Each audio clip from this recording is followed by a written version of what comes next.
முத்துநாயகியே போற்றி. இன்றைக்கி நம்ம எதை பற்றி பேச போகிறோம்னா வரலட்சுமி நோன்பு, அதாவது சுமங்கலி பூஜை. அன்றைக்கி நம்ம என்னெல்லாம் பண்ணலாம்? நம்ம வீட்டில் கணவன் மனைவிக்குள்ளே சண்டைகள் வரும், நிம்மதி இருக்காது. என்னடா எவ்வளோ பணம் வந்தாலும் தங்கவே மாட்டேங்குதுன்னு நினைக்கிறீங்களா? நான் சொல்கிறத நீங்கள் பண்ணி பாருங்கள், உங்கள் வீட்டில் மகிழ்ச்சி அடுத்தடுத்து வந்துக்கிட்டே இருக்குங்க.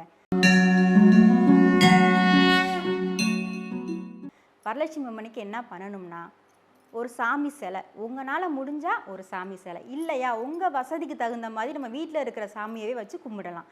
பல வகைகள், பருப்பு வகைகள், நெய்வேத்தியம், ஒரு சக்கரை பொங்கலோ ஒரு வெண்பொங்கலோ உங்களால் என்ன முடியுமோ அதை செஞ்சு சாமி முன்னாடி வச்சு நெய்வேத்தியம் பண்ணி 5 விளக்கு ஏற்றி சாமியை மனசார கும்பிட்டு ஒரு 11 பெண்கள், 11 இல்லாட்டினா 21 உங்கள் வசதிக்கு தகுந்த மாதிரி நீங்கள் கூப்பிடலாம். ஒரு ஜாக்கெட் பிட்டு, மஞ்சள் கயிறு, பூவு, இதை அவங்கக்கிட்ட ஆசீர்வாதம் வாங்கிக்கிட்டிங்கன்னா கண்டிப்பாக உங்கள் வீட்டில் செல்வம் பெருகும், கணவன் மனைவிக்குள்ளே சண்டைகள் வராது. நீங்கள் வேணால் பாருங்கள், செஞ்சு பாருங்கள், நீங்களே பார்ப்பீங்க.